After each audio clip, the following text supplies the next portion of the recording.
기본 계획에 대해 발표하시겠습니다.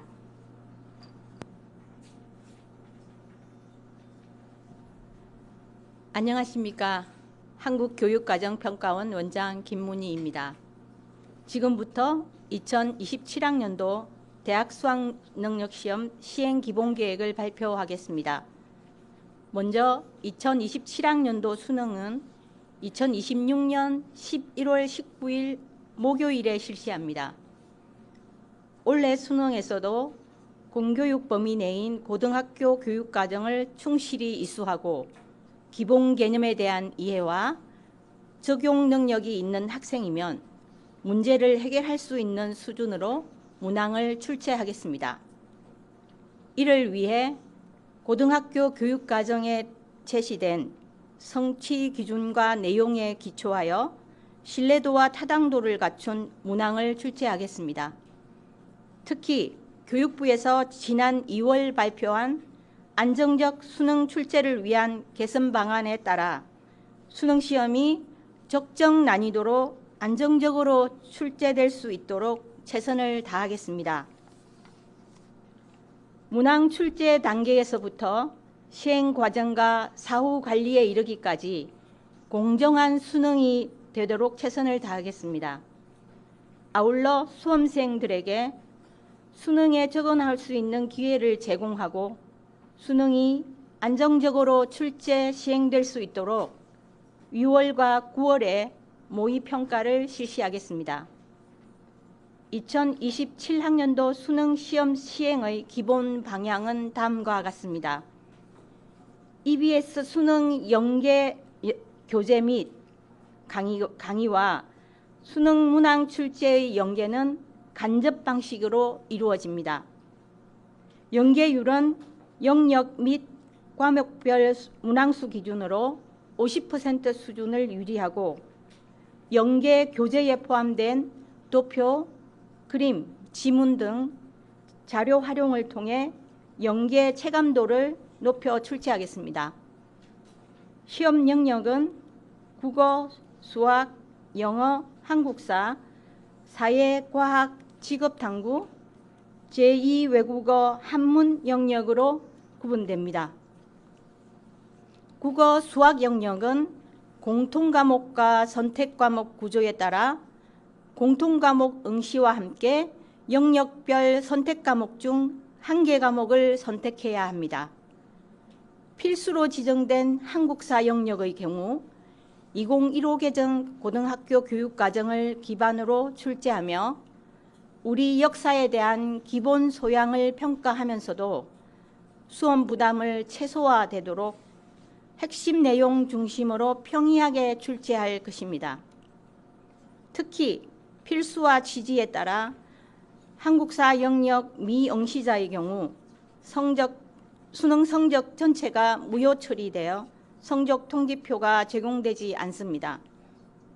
사회과학 탐구 영역은 사회과학 탐구 17개 과목 중에서 최대 2개 과목 선택이 가능하며 직업탐구 영역은 6개 과목 중에 최대 2개 과목 선택이 가능합니다. 아울러 영어, 한국사, 제2외국어 한문 영역은 절대평가를 적용합니다. 장애인 권익 보호 및 편의 정진을 위하여 점자 문제지가 필요한 시각장애 수험생 중 희망자에게는 화면 낭독 프로그램용 파일을 제공하고 2교시 수학 영역 및 4교시 탐구 영역에서 필산 기능을 활용할 수 있는 점자 정보 단말기를 제공할 계획입니다. 올해 2027학년도 수능 응시 원서 접수 시에도 수험생 편의 정진을 위해 응시 원서 온라인 사전 입력 시스템을 적용하고 응시 수수료도 해당 시스템을 통해 신용카드 또는 가상계좌 방식으로 납부가 가능합니다. 다만 부정행위 방지를 위해 온라인 사전 입력 후 현장 접수처에 반드시 방문하여 본인 확인과 접수를 완료하는 절차는 기존과 동일합니다. 미응시 수험생에 대한 응시 수수료 환불 제도와 저소득층 가정의 교육비 부담 완화를 위하여 국민기초생활수급자, 법정 차상위 계층 및 한부모 가족 보호 대상자에 대한 응시 수수료 면제 제도를 시행하고 있습니다. 구체적인 실시 방안과 절차 등은 7월 수능 시행 세부계획 공고 시 발표하겠습니다. 수능 성적은 2026년 12월 11일 금요일에 수험생에게 통지할 예정이며 성적 통지표에는 영역 또는 과목별로 표준 점수, 백분위, 등급이 표기되나 절대평가를 적용하는 영어와 한국사 그리고 제2외국어 한문은 등급만 표기됩니다. 올해 수능도 문항별로 성취 기준 등 교육과정 근거를 공개하며 수능일 전후 재난 상황 등에 대비하여 전 영역의 예비 문항을 준비할 예정입니다. 한국교육과정평가원은 수능이 공정하고 엄정하게 그리고 안정적으로 시행될 수 있도록 최선을 다하겠습니다. 이상으로 2027학년도 대학 수학능력시험 시행기본계획 발표를 마치겠습니다. 감사합니다. 지금부터 질의답변 순서를 갖겠습니다. 배석자 분들은 단상으로 이동해 주시기 바랍니다.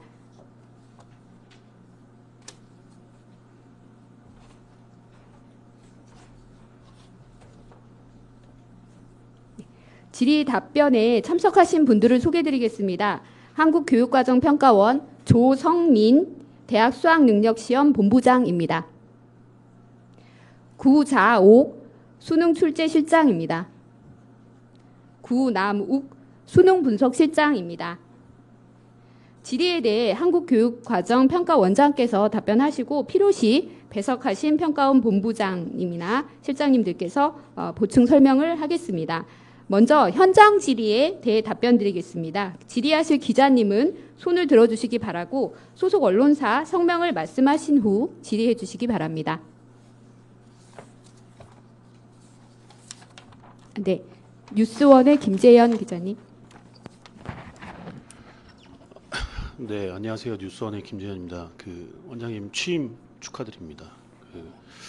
다름이 아니라 어쨌든 지난해 수능 난이도 적정 난이도가 아니다라는 지적도 있었고 평가도 있었는데 향후에 어떻게 올해 수능은 좀 어떻게 준비하실지 좀 구체적으로 대비하실 방법을 좀 소개 좀 부탁드리겠습니다.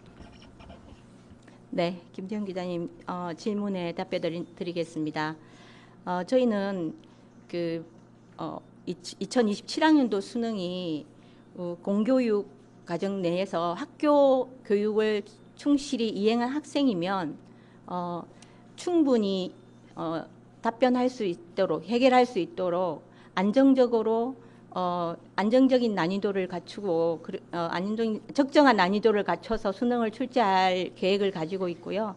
수능 출제 시작부터 시작해서 검토까지 지난 2월 교육부에서 발표한 개선 방안을 반영해서 철저하게 준비해서 하도록 하겠습니다. 다음 현장 질의 받겠습니다.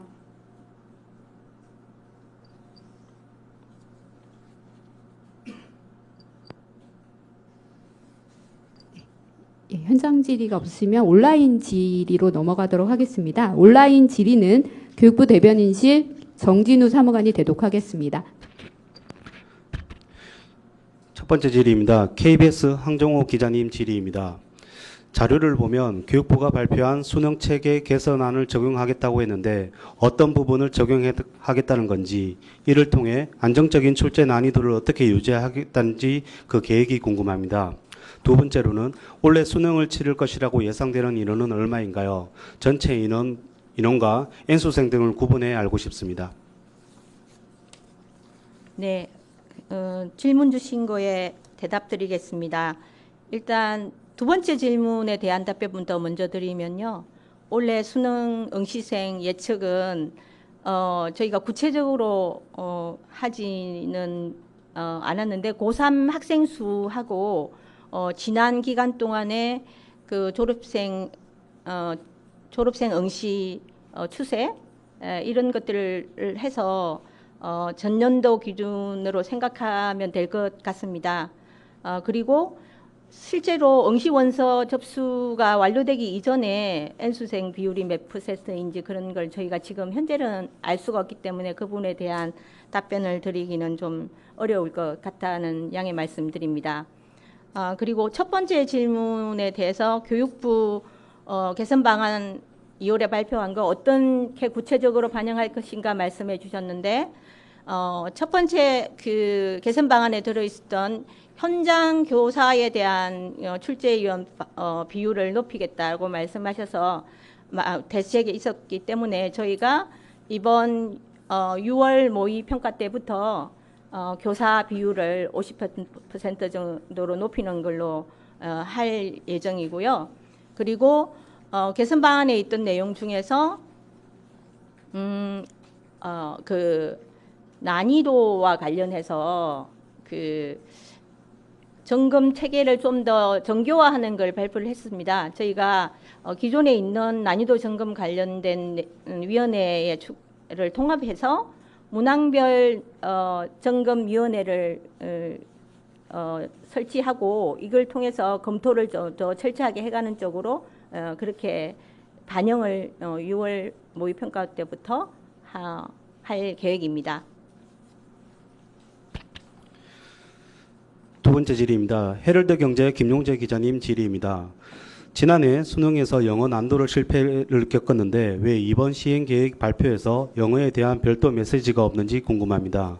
두 번째로 2월 교육부에서 발표한 수능 출제 개선 대책에서 교사 출제 위원 비중 확대, 난이도 점검 절차 개선 등이 담겼는데 올해 수능이 제대로 출제됐다는 내용을 어떤 지표로 판단할 것인지 궁금합니다. 문항 교체 규모, 점검 위원 규모 등을 공개할 예정인지 궁금합니다. 네, 답변 드리겠습니다. 앞서 말씀 주신 질의와 유사한 걸로 저는 판단이 되고요. 특히 이제 영어와 관련해서는 교육부 조사 결과에 나와 있는 것처럼 그 1등급 비율이 절대평가 취지에 약간 부합하지 않았다라는 내용이 있었고, 그래서 이제 전체적인 난이도 점검에 더불어 1등급 규모에 대한 점검도 저희가 좀 더 철저히 해가겠다는 말씀을 드리겠습니다. 그리고 아까 말씀드린 것처럼 현장 교사 비율 늘리는 거랑 그리고 문항점검위원회 종합 검토를 좀 더 정교화하는 거, 이 부분은 앞서 답변에서 말씀드렸습니다. 헤럴드 경제 김용재 기자님 그 질의 중에 문항 교체 규모, 점검 위원 규모 등을 공개할 예정인지 그 부분도 말씀해 주시기 바랍니다. 구체적으로 문항 교체 규모를 미리 말씀드리고 이렇게는 저희는 지금으로는 그렇게 생각하고 있지 않습니다. 그 필요에 따라서 그때 출제된 내용을 보고 검토하는 과정에서 문항을 교체할지 할지 말지 위원님들이 결정하는 거기 때문에 그걸 사전에 몇 %라고 이렇게 비교해서 말씀드린 것은 적절하지 않다고 생각합니다. 세 번째 뉴스핌 송주원 기자님 질의입니다. 두 가지 질의입니다. 첫 번째, 2026학년도 수능에서 영어 영역이 절대평가 무용론까지 학계에서 제기될 정도로 논란이 많았습니다. 27학년도 영어 문항 출제 시 특별히 고려하고 계신 점이 궁금합니다. 두 번째로, 사탄난 현상 심화로 일각에서 올해 가탐 응시 비율이 역대 최저를 찍을 것이라는 전망이 나오고 있습니다. 선택 과목 유불리 영향력을 어떻게 줄이실 계획이신지 궁금합니다. 네. 첫 번째, 죄송합니다. 첫 번째 질문 다시 영어 무슨 첫 번째, 영어 문항 출제 시 특별히 고려하고 계신 점이 궁금합니다. 네. 아까 앞에서 제가 답변 드리면서 영어 문항과 관련해서는 사실은 전반적인 난이도에서 특별히 지난해 수능의 영어가 문제가 있었다기보다는 1등급의 그러니까 1등급 비율이 상대적으로 낮았다. 그리고 사실은 영어가 절대평가이기 때문에 성취 기준 위주로 학생들의 영어 성적을 이제 평가하는 거라서 그 취지에 의하면 지난해 1등급 비율이 좀 낮았다고 생각이 들고요. 그래서 올해는 전체적인 난이도 점검만이 아니라 1등급에 대한 비율에 대한 점검도 저희가 꼼꼼히 살펴보겠다 이런 말씀을 드리겠습니다. 특히 영어 같은 경우에 절대평가 기준에 맞춰서 저희가 생각을 고려하겠다 이렇게 말씀을 드리겠습니다. 그리고 두 번째 사회 탐구 영역에 대해서 이제 선택하는 학생들이 증가하는 추세, 이걸 소위 사탐론이라고 표현을 하던데요. 그래서 이렇게 사회 탐구 영역을 선택이나 과학 분야의 탐구 영역을 선택에 있어서 학생들의 선택 규모가 지난 이제 과거 수능을 보면 이제 사회 쪽 사회 탐구 선택하는 학생들이 증가하는 추세에 있는 거는 맞습니다. 그래서 저희는 이게 선택 과목 선택에 따라서 그 학생들이 유불리가 없도록 그 과목별로 적정한 난이도를 가지고 출제하도록 그렇게 할 계획입니다. 네 번째, 머니투데이 정인지 기자님 질의입니다. 입시업계에서 올해 마지막 기존 수능 체계 및 지역의사제 시행으로 입시 경쟁률이 올라가 수능 난도가 어려울 수밖에 없을 것으로 예측하는데 이런 배경이 수능 난도에 실제 영향을 줄 수 있을지 궁금합니다. 두 번째, 영어 1등급의 적정한 비율이 어느 정도라고 생각하십니까? 네, 첫 번째 질문 관련해서 입시 경쟁률이 높아져서 수능 난도가 올라갈 것이라는 질의이지 않습니까? 그 입시 경쟁률로 수능 난도가 결정되는 것은 아니고요. 저희는 이제 교육과정 내에서 학생들이 학교 수업을 충실히 받은 경우에 충분하게 문제 해결을 할 수 있는 문항 중심으로 적정한 난이도를 갖춘다. 이게 대원칙입니다. 거기에 맞춰서 출제를 하도록 할 예정이고요. 그리고 저희가 이제 지난해 수능도 결과도 분석하고 그리고 6월 모의평가, 9월 모의평가 등을 통해서 수험생 응시 집단들의 특성도 반영해서 이런 적절한 난이도를 갖출 수 있도록 최선을 다하겠습니다. 그리고 영어 절대평가에 따른 1등급의 적절한 비율, 그걸 일률적으로 말씀드리기는 어렵고요. 아시겠지만 절대평가라 하면 교육과정에서 제시한 성취 수준을 잘 맞췄느냐 아니 달성했느냐 거기에 따른 평가입니다. 상대적으로 누가 잘하고 더 낮고의 점수 경쟁이 아니라 그렇기 때문에 그 취지에 맞춰서 저희가 교육과정에서 제시한 성취 기준을 고려해서 문제를 출제할 예정이라는 말씀을 다시 한번 말씀을 드리고, 그리고 그렇지만 몇 퍼센트 지난해에 저희가 학계에서나 일반적으로 말씀드리는 1등급 비율에 대한 말씀을 얘기가 있었던 걸로 제가 기억을 하는데요. 통상 우리가 이때까지 영어의 1등급 비율을 보면 많게는 10% 좀 넘는 경우도 있었고 지난해를 제외하면 거의 뭐 5% 내지 7% 그 정도였던 것 같습니다.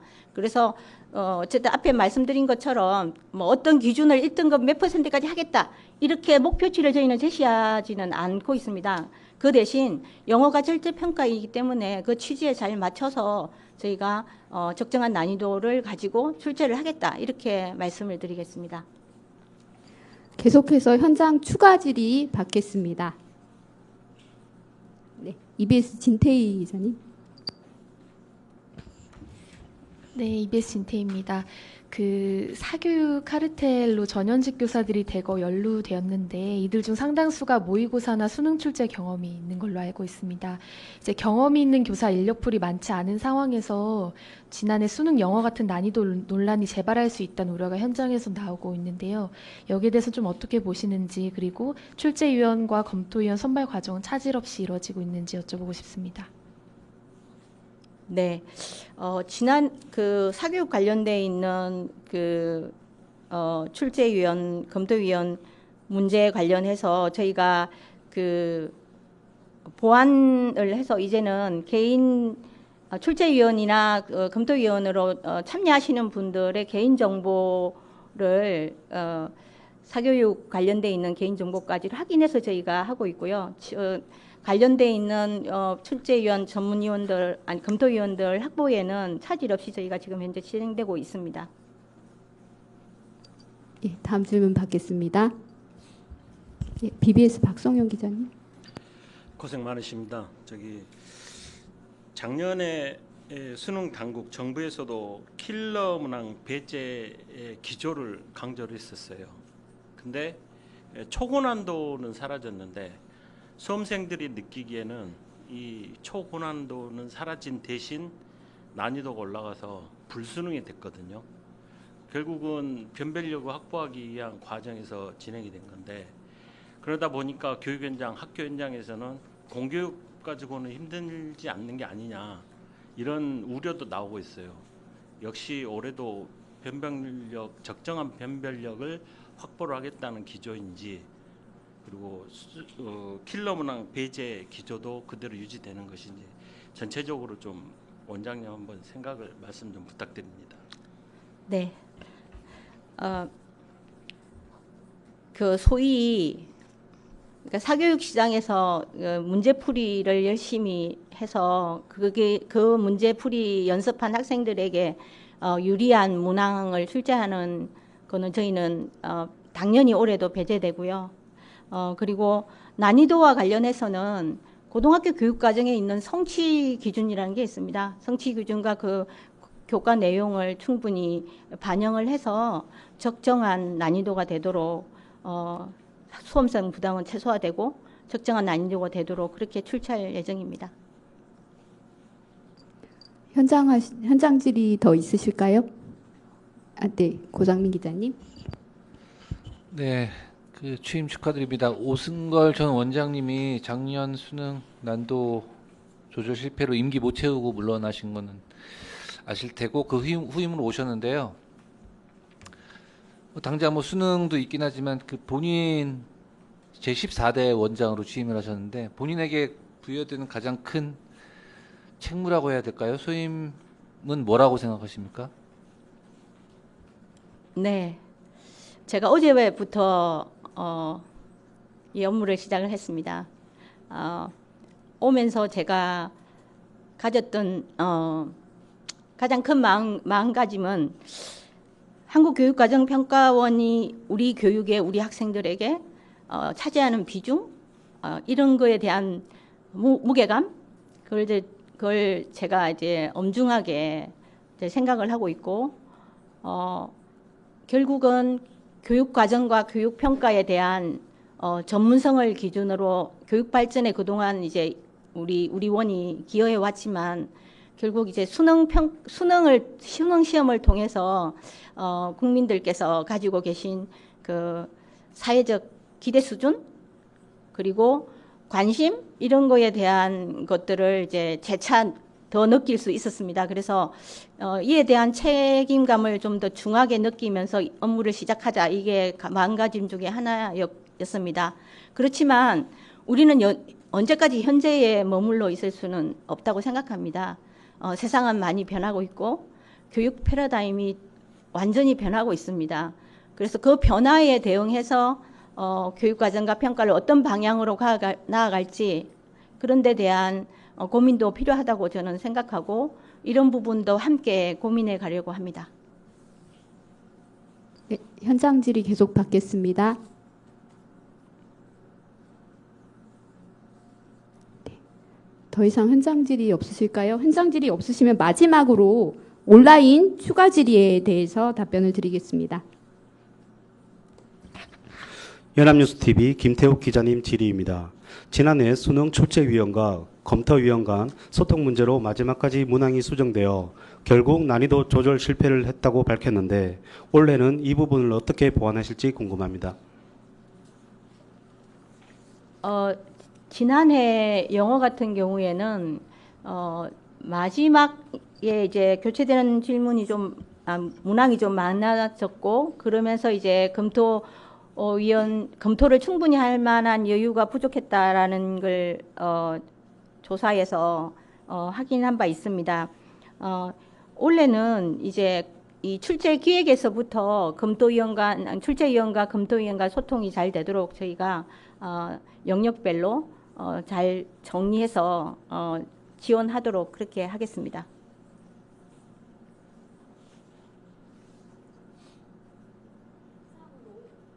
예, 이상으로 브리핑을 마치겠습니다. 원장 본부장께서는 국민 여러분께 인사를 드린 후 이석하여 주시기 바랍니다. 네, 브리핑과 질의에 참여해 주신 언론인 여러분께 감사드립니다.